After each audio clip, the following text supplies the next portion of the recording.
आपने कैसे इसको बाय कर लिया कि नवाज शरीफ इतना सीरियसली बीमार है? मेरा एनालिसिस आज भी ये कहता है कि I am looking towards the future prime minister of Pakistan right sitting in front of you are the future prime minister of Pakistan. Khan sahab, regime change जो यहाँ लफ्ज़ लिखा है, आज से किसी को याद ना हो, 3 मार्च की रात को मैंने पहली दफ़ा एक वीलॉग किया जिसमें मैंने कहा America wants to remove Imran Khan government, regime change in Pakistan. ये टर्म मैंने दी है पूरे पाकिस्तान को, ये उस वक्त के टर्म इस्तेमाल हुई। अब मेरी जो शिकायत है इमरान खान साहब से, which I would like him to address, अगर कर सकते हो, अगर नहीं कर सकते सोचें उस पर ज़रूर, बाकी सारी तहरीक इंसाफ से। 2018 में इलेक्शन से 10 इलेक्शन हुए थे 25 जुलाई को। 10 जुलाई 2018 को मैंने एक ट्वीट किया था जो मेरे ट्विटर हैंडल के ऊपर लिखा हुआ है कि जो इलेक्शन पाकिस्तान में हो रहा है और इसके जो नताइज आएंगे, ये इसे इंटरनेशनल इस्टेब्लिशमेंट कबूल नहीं करते नज़र आ रही। बिकॉज 100 से ज़्यादा अखबार जो थे मैंने उस वक्त देखे पूरी दुनिया के, भारत के, अमेरिका के और हिंदुस्तान के और इंग्लैंड के, जिनमें क्लियरली डिसअप्रूवल था कि जो पॉलिटिकल चेंज आ रही है, जहां पाकिस्तान की मिलिट्री इस्टेब्लिशमेंट को एक पॉपुलर पॉलिटिकल कवर मिल रहा था, ये चीज़ अनएक्सेप्टेबल थी इंडियन एंड वेस्टर्न इस्टेब्लिशमेंट को। उसके बाद जब 2019 में, अगर खान साहब को याद हो, जब नवाज शरीफ साहब को बाहर भेजा जा रहा था, जब आधे पाकिस्तान को यकीन था कि शायद वो बीमार हैं, मैंने आपको कहा था खान साहब ये क्या ब्लंडर हो रहा है, ये किस किस्म की चीज़ हो रही है। खान साहब, आपने मुझे कहा कि वो बहुत सीरियसली बीमार लग रहा है, मुझे यही चीज़ जो है बताई जा रही है। आपने भी उसको बाय कर लिया, मैंने उसको बाय नहीं किया। मेरा ख्याल है इमरान खान रियाज ने उसको बाय नहीं किया, समी इब्राहिम ने उसको बाय नहीं किया, अरशद शरीफ ने उसको बाय नहीं किया। आपने कैसे इसको बाय कर लिया कि नवाज शरीफ इतना सीरियसली बीमार है? आपने उनको इंग्लैंड ले जाकर आपने इस पूरे प्रोसेस को एम्पावर किया, जिस चीज़ को हमने बाद में देखा। और जब 3 मार्च की रात को मैंने अपना वीलॉग किया था, उस वक्त आपने डोनाल्ड लू का नाम नहीं लिया था। आपने 27 मार्च को परेड ग्राउंड के जलसे में पहली दफ़ा एक ख़त लहराया और उसकी तरफ इशारा किया। डोनाल्ड लू का नाम तो बहुत बाद में आया, लेकिन अगर वो वीलॉग आप देखेंगे, उसके सारे खदोखाल और उसकी सारी चीज़ें हमारे सामने थी कि आपकी हुकूमत अनएक्सेप्टेबल है वेस्टर्न इस्टेब्लिशमेंट को। अब फ्यूचर क्या है? ये तो मेरा एनालिसिस था। मेरा एनालिसिस आज भी ये कहता है कि I am looking towards the future prime minister of Pakistan right sitting in front of. ये किसी को मुझे बताने की ज़रूरत नहीं है। ये कोई जर्नैल, कोई डिप्लोमेट, कोई बंदा, कोई कागज़ नहीं मुझे बता रहा। ये मैं अपने एनालिसिस से देख रहा हूँ। But I see you as a prime minister under serious challenges and seriously troubled.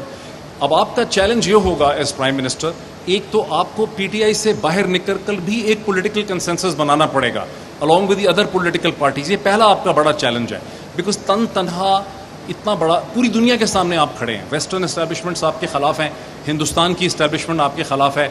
अंदर के बारे में कुछ कहने की ज़रूरत नहीं है, वो इमरान खान रियाज ने उसके बारे में बहुत ज़्यादा कह दिया है। समी इब्राहिम और इमरान खान रियाज के साथ जो हो रहा है, आपको दुनिया को भी एंगेज करना पड़ेगा। आपको अमेरिकन इस्टेब्लिशमेंट और वेस्टर्न इस्टेब्लिशमेंट के साथ जो इतनी टॉक्सिसिटी है, उसे रिड्यूस करना पड़ेगा। हिंदुस्तान ने उसका मॉडल हमारे सामने सेट कर दिया। कल हिंदुस्तान ने खरीदा कोयला रूस का, पेमेंट की युआन में। अमेरिका के करेंसी डॉलर मॉडल को उन्होंने चैलेंज कर दिया। हमें इन चीज़ों को गौर से देखना पड़ेगा। You are the future prime minister of Pakistan. आपको इन सब चीज़ों को along with your secondary leadership ये देखना पड़ेगा। इस पर तो कोई शक ही मुझे नहीं है। ये लाख कहें कि नहीं आ रहा, इस वक्त जो सूरत हाल हो गई है, कहीं अदालतों के ज़रिए, कहीं मीडिया के ज़रिए, कि सूरज को चांद बताया जा रहा है, चांद को सूरज बताया जा रहा है, दुनिया को फ्लैट बताया जा रहा है। ये चीज़ चल नहीं सकती। हम 17वीं सदी के शुरू में खड़े हैं, जहाँ गैलीलियो और कोपरनिकस ये कहते थे कि दुनिया फ्लैट नहीं है, गोल है, सूरज के गिर्द दुनिया नहीं सूरज नहीं घूम रहा दुनिया के गिर्द। चर्च कहता था कि नहीं ऐसा है। वो फिर बाद में चर्च ने माफ़ी मांगी, ऑफिशियली तौर पे रोमन चर्च ने उस पर माफ़ी मांगी वेटिकन ने कि हम गलत थे, गैलीलियो ठीक था। ये होने वाला है, कुछ हफ्तों महीनों में ये होने वाला है, लेकिन आपकी बड़ी जिम्मेदारी है। Thank you so much.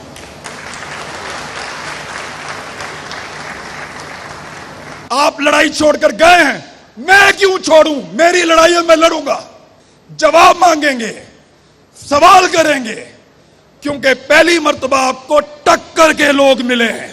मैं बागी हूं और गद्दार हूं, तो आप सारे भी गद्दार हैं। मैं उस लड़ाई में उतरा अपनी मर्जी से, लड़ाई छोड़ के जाऊंगा अपनी मर्जी से। किसी का बाप लड़ाई से नहीं निकाल सकता। कल वो चोर थे, डाकू थे, आज ऐसे नहीं हो सकता। नहीं मानेंगे, जवाब मांगेंगे, जवाब लेंगे।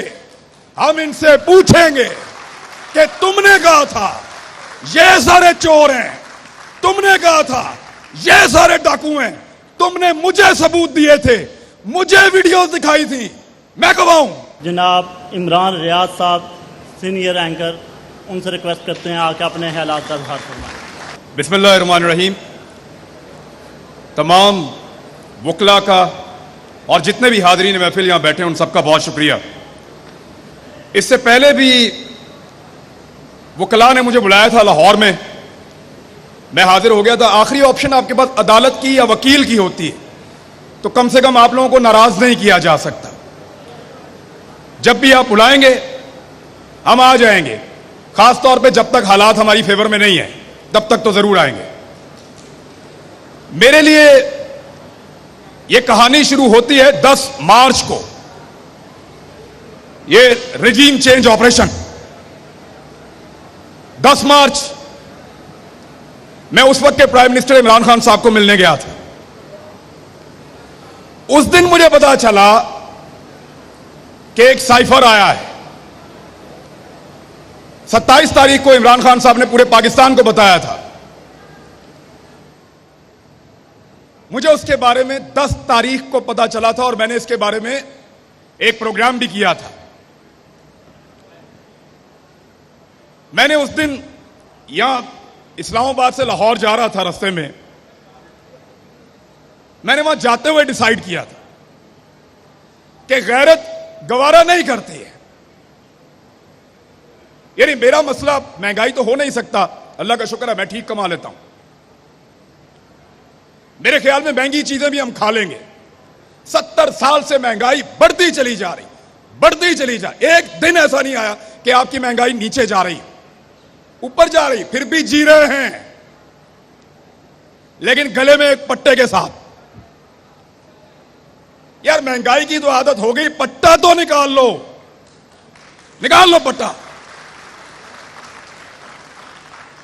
उस दिन मेरे दिमाग में यह बात आई थी कि मैं वो आखिरी आदमी होऊंगा अपने मीडिया में जो सरेंडर करेगा। मुझे लगा कि बतौर पाकिस्तानी यह नहीं हो सकता कि बाहर से एक आदमी बैठे या एक मुल्क वो फैसला करे कि मेरे मुल्क में कौन हुकूमत करेगा और कौन नहीं करेगा। नहीं हो सकता। आप फैसला करेंगे, आप फैसला करेंगे, मैं करूंगा, मेरा मुल्क है, मैं। वहां से कोई बैठ के फैसला नहीं करेगा। तो मेरी गैरत तो गवारा नहीं करती ना, मेरा दिल नहीं मानता। खान साहब, हमारे घरों में जिनका दिल नहीं मानता ना, उनके घरों में बिजली के बिलों से ज्यादा एफआईआर टांगी हुई हैं इस वक्त। वो समी इब्राहिम, 1 दर्जन एफआईआर इधर हैं, अरशद शरीफ, साबिर शाकिर, दर्जनों के हिसाब से एफआईआर दे रहे हैं, लेकिन फिर भी दिल नहीं मानता। और एफआईआर देते हैं गद्दारी की, बगावत की। गद्दार हूं मैं? आपको मैं बागी लगता हूं?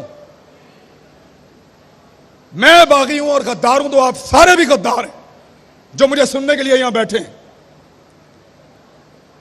बुलाओ कोई पंचायत, कोई जिरगा बुलाओ, बिठाओ पहाड़ों से लेकर नीचे तक अपने सारे लोगों को और पूछो कि हम गलत बात कर रहे हैं। आज प्राइमरी का बच्चा सवाल पूछता है, प्राइमरी का बच्चा। बाहर निकल के देखो, इंसानों का वजूद सवाल बना हुआ है। देखो इनको 22 करोड़ सवाल आपके सामने खड़े हैं, दो जवाब। यही कहा था मैंने 2 दिन पहले, मेरे ऊपर जवाब देने के बजाय 6 पर्चे हो गए एक रात के अंदर। लेकिन जवाब तो देना पड़ेगा, जवाब मांगेंगे, जवाब लेंगे। हम इनसे पूछेंगे कि तुमने कहा था ये सारे चोर हैं, तुमने कहा था ये सारे डाकू हैं, तुमने मुझे सबूत दिए थे, मुझे वीडियोस दिखाई थी, मैं गवाह हूं। मुझे इनकी इन्वेस्टिगेशंस की वीडियो दिखाई है। मोहित भाई, देखा है ना, पढ़ी है आपने फाइलें, आपने भी पढ़ी हैं। हमें फाइलें इन्होंने पढ़ाई हैं, हमें वीडियोस दिखाई हैं, हमें ऑफिसर्स मिलवाए हैं, हमें इन्होंने बोला चोर है, लुटेरा है, डाकू है, तेरा मुल्क खा जाएगा। मैं बिगड़ गया, मैंने कहा नहीं खाने दूंगा। मैं उस लड़ाई में उतरा अपनी मर्जी से, लड़ाई छोड़ के जाऊंगा अपनी मर्जी से। किसी का बाप लड़ाई से नहीं निकाल सकता। मुझे आपने लड़ने के लिए कहा, मैं अपनी मर्जी से लड़ने के लिए आया। मैंने पहले अपने आप को कायल किया कि मैं लड़ूंगा इस लड़ाई को। आप इस लड़ाई को छोड़कर चले गए, अधूरी छोड़ दी आपने लड़ाई। कल वो चोर थे, डाकू थे, आज ऐसे नहीं हो सकता, नहीं मानेंगे, दिल नहीं मानता। जवाब देना पड़ेगा, जवाब मांगेंगे, सवाल करेंगे, क्योंकि पहली मर्तबा आपको टक्कर के लोग मिले हैं।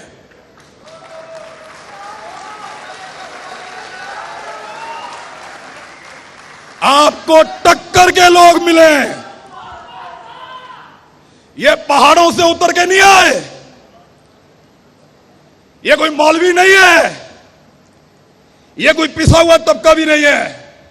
ये पाकिस्तान की मिडिल क्लास, पाकिस्तान को चलाने वाले लोग, ये जवाब मांगते हैं, जवाब देना पड़ेगा।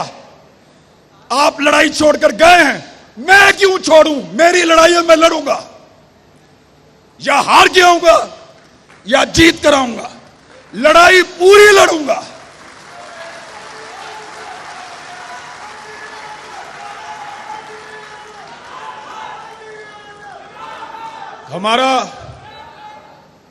हमारा सिलेबस ही मुकम्मल नहीं हो रहा। 70 साल हमें पढ़ाया कि ये ऐसे है। अल्लाह अल्लाह करके नालायक लोग हैं हमने अल्लाह अल्लाह करके वो सबक याद किया और सिलेबस बदल दिए। अब कहते हैं ऐसे नहीं है, वो ऐसे है। यार कोई एक सिलेबस बना दो, एक करिकुलम रख लो, इस मुल्क का, मुल्क चल जाए। हर थोड़े अरसे के बाद आप कोई चैप्टर नया शामिल कर देते हैं। हर थोड़े अरसे के बाद वो गद्दार था, अब वो हुब्बुल वतन है, अब तुम गद्दार हो। इधर तकलीफ होती है, खुदा की कसम। कोई एफआईआर दे दो यार, कत्ल की दे दो, डकैती की दे दो, गद्दारी की तो ना दो। गद्दारी की एफआईआर, गद्दार हैं हम, बोलो गद्दार हैं। बुलाओ पंचायत, बिठाओ कोई जरगा, करो फैसला। हम गद्दार हैं? नहीं है।